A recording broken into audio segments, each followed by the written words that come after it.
On today's episode of Aqua Kids, we get to star in a parade. So, ready to make a difference? Building a better planet starts with you. Aqua Kids, traveling around the world, going where we've never been before, having fun and so much more, learning from our friends of the sea, saving them is up to you and me. Aqua Kids. Hey everyone at home, and welcome to another exciting episode of Aqua Kids. I'm Drew. and I'm Katie. On today's episode of Aqua Kids, we're headed up and down the East Coast. We start in Maine to learn about how the town of Columbia Falls is keeping their citizens engaged in the environment. Then, we're headed down to Virginia to learn all about how the town of Hampton Bay is educating their citizens about the importance of preserving the Chesapeake Bay. We sure have a lot to do, so let's get going. Okay. We're here in Columbia Falls, Maine at the 150th anniversary of the town. Well, Katie, I hear there's a lot of food here. Moose chili, alewives, smelt fry. Oh, my favorite! Well, let's go eat our way through the festival. All right, let's go.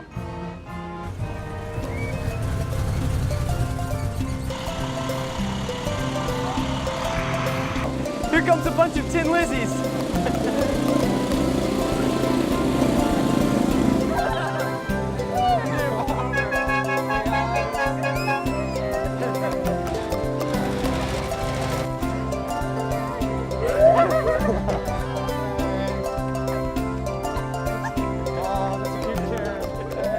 All right, so that parade was a lot of fun.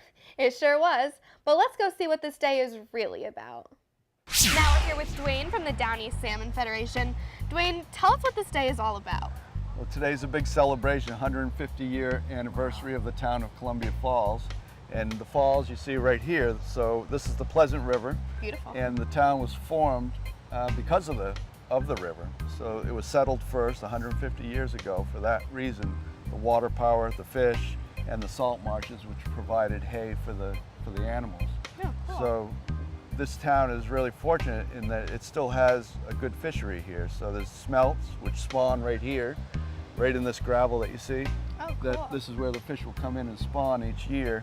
We capture smelts, we involve school kids with that, and then we cook them for the community. So we're going to cook some smelts today. You guys are going to help out with that. All right. Awesome. And what role does the Down East Salmon Federation have in this day? So we're bringing forward the traditions of the river. So these camps that you see here along the river, this little cottage here, was built just for catching fish. So there's nets that are stored in there. Oh, okay. And they're used out here in the river. And what we're doing is involving the community with the river in various ways through education programs and a hatchery that we run. So we stock fish in the river, endangered Atlantic salmon that we actually put in the river. Wow. So you'll see the hatchery, and you're going to help us cook up some fish too. All right. Great. Yep. What else would you like to do? You want to go swimming? A little cold. In a few hours, this is going to be full of water. Wow. This is intertidal, so the tide comes in. We have big tides. We're part of the Bay of Fundy here. How much is the tide difference? 10 feet. Wow. So That's you crazy. see now, that's just fresh water going out. But in a few hours, this is going to be flood right over. All that grass that you see out there will be partially underwater. That's amazing. And the kids in town go swimming. So if I want to take a swim in the afternoon, I wait for the tide to come in and I can go out for a swim. And can the salmon just get up that? Yep, they'll go right falls? over that, no problem. Wow. They can jump 10 foot. They could jump over this little camp right here. No If they way. really needed to, they'd jump 10 foot straight out of the water. So I understand Columbia Falls is a huge place for smelt. Are they caught anywhere else? This is the last place in the United States on the East Coast where you're allowed to fish commercially still for rainbow smelt. So it's called rainbow smelt, and this is where they spawn. There's a small area between Steuben and East Machias, and the Pleasant River is in the middle of that, and this is the heart of the population of smelts. So, Why is this the last place you can fish for them? well, the water quality is really good here, I see. and we have huge populations, and we have perfect habitat. What you're looking at out there, that riffly water, that's exactly what they like for their spawning. Wow. So they'll lay their eggs and they'll stick to those stones there. And we have, because of the good water quality, I see. the fish are continuing. So what's this we have here? So this is our fish camp, and this is a replica of a building that was right next door here for many years. And it's like a little museum, but it's a working museum. So kids come in and they help us when we catch the smelts. You see these nets here. These are the nets that we use for actually catching the fish. And then the kids will come in and help pick the fish out of the nets. They'll clean all the fish, and then we freeze them for the big fish fry. Right, and then we put eat 'em. on. And then we eat them, cook them up and eat them. And Oh, wow. this here is a boat that was made here in town, and one of the old, I called him the grandfather of the Pleasant River, Lawrence Driscoll. That was his boat, and it was donated for display. I got to show you this thing up here, if I can. If you're able to look and see this, see that spear? That's a spear for eels. Oh, wow. So Thought it was a if you rake. can picture, right, if you can picture spearing eels in the mud in the middle of the winter through the ice out here in the estuary. People used to eat a lot of eels in New England. Wow. Well, there's a lot of history in here. Thanks for showing me. This is amazing. You're welcome.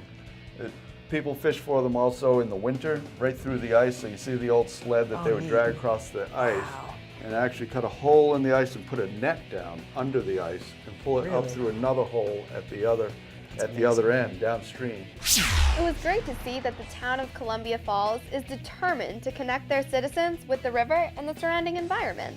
Absolutely, Katie. Don't go too far. Aqua Kids will be back in a minute.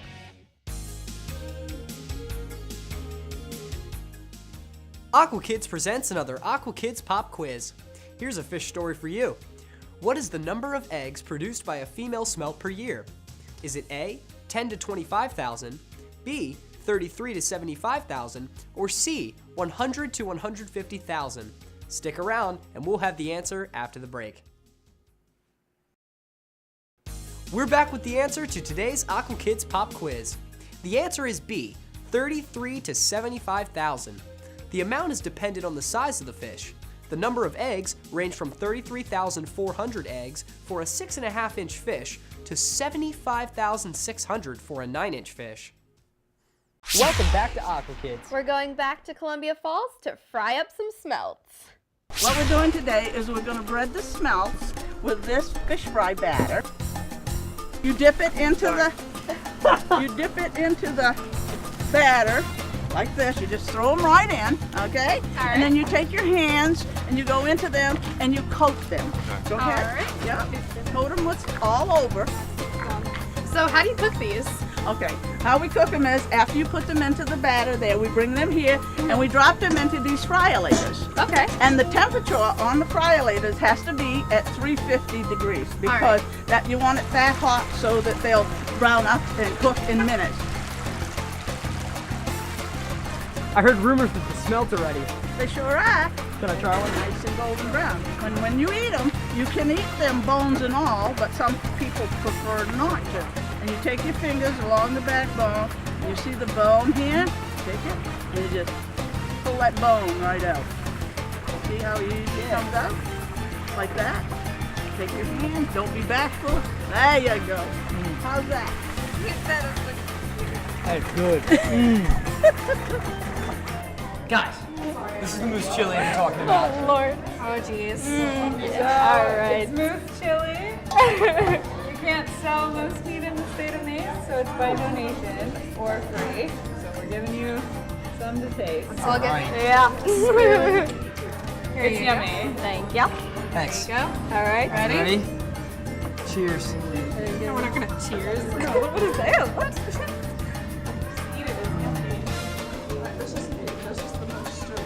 That was good. They sure did have some interesting food choices in Columbia Falls. Come on, Katie. The smelts and the moose chili were delicious. Well, don't go away. When Aqua Kids returns, we're headed down the coast to the Hampton Bay Days Festival in Virginia. Welcome back to Aqua Kids. We're headed to Virginia to learn all about how Hampton Bay is connecting their citizens to the Chesapeake Bay. I'm here now with Terry, the president of Hampton Bay Days. So Terry, what is Hampton Bay Days? Hampton Bay Days is a celebration of the Chesapeake Bay. We live, we work, we play on the Chesapeake Bay, so what better way to celebrate it by having a festival focusing on the education of how we should take care of the Chesapeake Bay. So how long has this festival been going on? Hampton Bay Days has been going on for 31 years. This is our 31st anniversary. So we've been doing this for quite some time. So what is your goal at Hampton Bay Days? It's really to educate our visitors, our patrons, our families and friends on what we need to do to protect and take care of the Chesapeake Bay. Our mantra is we live, we work, we play on the Chesapeake Bay, and if we don't take care of it, it goes away, and that truly affects us all. So what organizations are represented here? We actually have the Rosilla Project, we have you guys, Aqua Kids, which is awesome. We've got Chesapeake Bay Foundation. We've just got a lot of different organizations that come down, the Hampton Museum, a lot of different folks that are coming down, that have been down here to work with us to share that message of educating folks about the Chesapeake Bay and how we should take care of it. Well, it sounds like y'all are doing a great job for the Chesapeake Bay. Absolutely. This is a fun festival. Thank you so much. We're here on the Chesapeake Bay with Andrew, who works with Living Classrooms. What does Living Classrooms do? Well, Living Classrooms, we work to strengthen communities, inspire students to achieve their full potential. And we do it in a variety of environments. Particularly what we do on the boat is we get students out here, and we do it on the Potomac River as well as here on the bay. Today we're in Hampton Roads. We get students out here and we let them interact with their environment. We're about to drag our trawl net through the water, so we trawl for fish or whatever else might be living here in the waterways. And then we also test in water quality, and we do benthic samples. And the whole idea is just to get kids excited about learning, and in particular about science. So we're teaching kids with hands-on activities too. You got it. What is benthic? Well, benthic is the bottom of the river. It may be mud, it may be sand, and our goal is just to get the kids out, and we have a device that we drop down. It's called a benthic grab, and all basically it does is grabs a sample of whatever's at the bottom, and they pick it up and look through it, and sometimes they find worms or leeches, clams, oysters, whatever's living in the bottom. Oh yeah, I got a good catch, man. You did a great job. All right, so we just pulled this nut in. What did we find? All right, well, just taking a quick look before we dump everything out. We got a good catch here. We got at least one blue crab. We got a couple varieties of fish, oyster toadfish. Looks like maybe a hog catcher. So we're gonna open this up and dump all this stuff in, and then we got some experts on board the boat today. So we're gonna get a good lesson on everything here in the net. Okay. We'll sort it all out. Yeah, lots of seaweed. Looks like maybe some eggs in there. Oh wow, look at that. That's a I big see crab. the crab. So we brought an expert with us, and he knows all about crabs. So what do we have here? This is a blue crab. It's a really common species here in Chesapeake Bay. Lovely creature.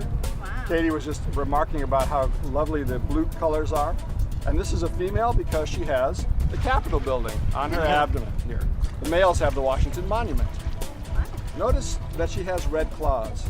She paints her claws like girls and women do. And that's how you can tell she's a female. Well, not really, but what she does is the food that she eats has a lot of stuff like carrots, has a lot of pigments in it, and those pigments end up being in the claws. And only the females have red claws. That's interesting, and blue crabs are really important to the economies around the Chesapeake Bay, aren't they? They are very important to the economy. The fishery in Virginia alone is worth over $40 million, and $40 million to the industries of Maryland as well. So they're extraordinarily important to the area. I've also heard that they're in decline. They are in decline. There have been active measures in place to try and stop that decline from overfishing, and I think that they've done a remarkable job in stopping it, and the blue crabs are starting to make a comeback, but it's going to take a little while still. And how did the blue crabs grow? Well, you can tell she has a hard shell, so you can feel her hard shell there. You can see it's really hard. And in order for her to grow, she has to remove that shell. And so she does this thing called molting, where she literally grows a new shell underneath this, and then she climbs out of the old shell. And it's kind of fun. I like to tell people, it's kind of like having a loose pair of pajamas on, and they reach over and touch their toes, and then wiggle out of the pajamas. And that's exactly how crabs and lobsters get out of their shell. And then they become soft-shell crabs. And then there's soft-shell crabs, which, by the way, are my favorite crab to eat. They are lovely, and after they molt to get rid of their hard shell, they are only in the soft state for a few days, and the fishermen will take them after only about 4 hours, and then market them as the soft shell. What else is in the bucket? In here, we'll put this over here for a minute. In here, Sponges. we have a nice sponge. This is a very common inhabitant of Chesapeake Bay. And in the sponge, oops, right there, you can feel it in my hand. Oh, some shrimp. Ooh. And these live on the That's what sponges as shrimp well. Yeah. And there's a baby Oh, look crab. at See the baby they're crabs? so little. Aww. What kind of crabs are these? Or are they too small to tell? No, those are mud crabs. Okay. So, oh, thank you. Perfect. The mud crabs are smaller crabs that live. Oops, there's another one.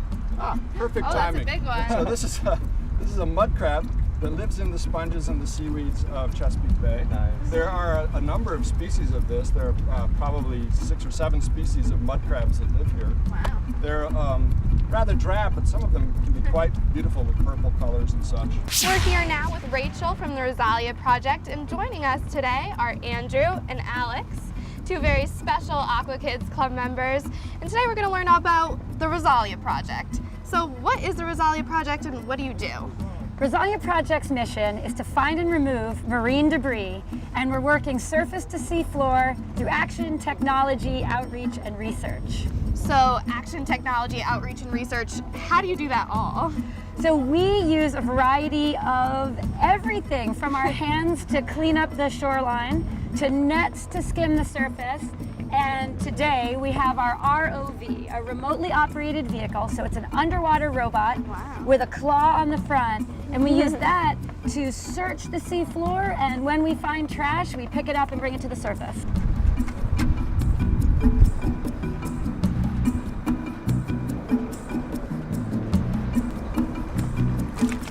Hector's in the water. All right, you have tether. You're facing off the port beam. So like the things right there, is that just like different rocks and stuff? Yeah, I'm trying to figure that out. Let's see if lights do anything for us. I think that's a shell. A shell? We're just gonna stop for a second. Hey, that is so cool. Yeah, that's the thing. You know, sometimes people don't get to the bottom of their own harbor or their own bay. Not very often. So we're gonna keep looking. So what kind of items are you guys finding? Well, Rosalia Project, we keep track of everything we pick up. So we have a data card and we tick it off. Hopefully you'll help us. Yeah. So we know exactly what we find. And here's what's interesting. We are finding the same type of items on the shoreline, on the surface, and on the sea floor. Wow. And that is mostly plastic cups, beverage cans, glass bottles, food wrappers, and things like cigarette butts. So once you have this information, what are you going to do with it? We're using the data that we collect and that other people collect for us to learn what it's going to take to get our hands around this problem. Get it right. Right. We are optimistic that the problem of marine debris can be prevented and we can make a dent in it. Yeah. We believe every bit helps. The data is going to help us do things like make a beach cleanup more effective.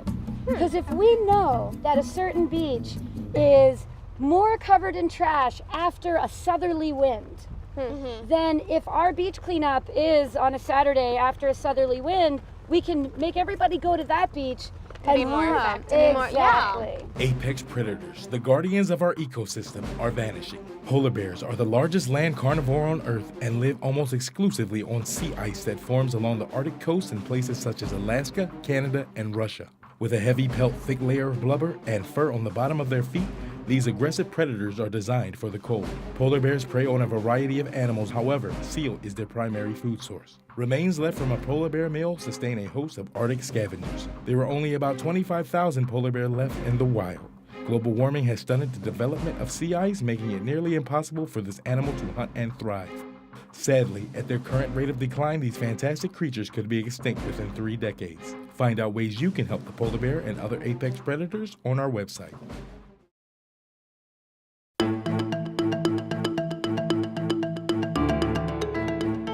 Here's our top story. Marine debris puts our oceans in peril. Pollution and marine debris are perhaps the biggest threats to marine life today. Unfortunately, trash accumulates in our oceans so frequently that large masses start to form. In one part of the Pacific Ocean, there is an area called the Great Pacific Garbage Patch. Basically, a garbage patch is a huge mass of floating debris. According to Greenpeace, the Great Pacific Garbage Patch is twice the size of Texas. And within the circle of pollution, the ratio of debris to sea life is 6 to 1. There are 2 large problems with this. 1, sometimes the few organisms living in this area get confused. They start to think the plastic around them looks like food, and then they eat it, causing them to become very ill. And 2, with so much debris, it is hard to find an area of clear space to swim around. And because there is so little room, fish frequently become entrapped in the pollution. About 100,000 marine animals die each year from getting entangled in this way. We need to take action now to start cleaning up our oceans and rivers before it becomes too late. I'm Katie with Aqua News, keeping you connected to our planet. Now back to Aqua Kids. Well, it looks like we're out of time for today's episode of Aqua Kids. But we sure were busy. It was great to see that both Columbia Falls, Maine and Hampton Bay, Virginia were both so focused on educating their citizens on how to enjoy and protect the surrounding environments. That's right, Katie. From frying up smelt to cleaning the ocean floor with an ROV, the festivals prove to me that education about the environment comes in so many different forms. That's a really good point, Drew. Both festivals helped me to remember that everyone can do their part to keep our planet green and blue. And so can you. So visit our website to follow us on our journeys. And learn how you can come along with us. And together, we can help keep the world and the water a great place to play and explore. And we'll see you next time on Aqua Kids.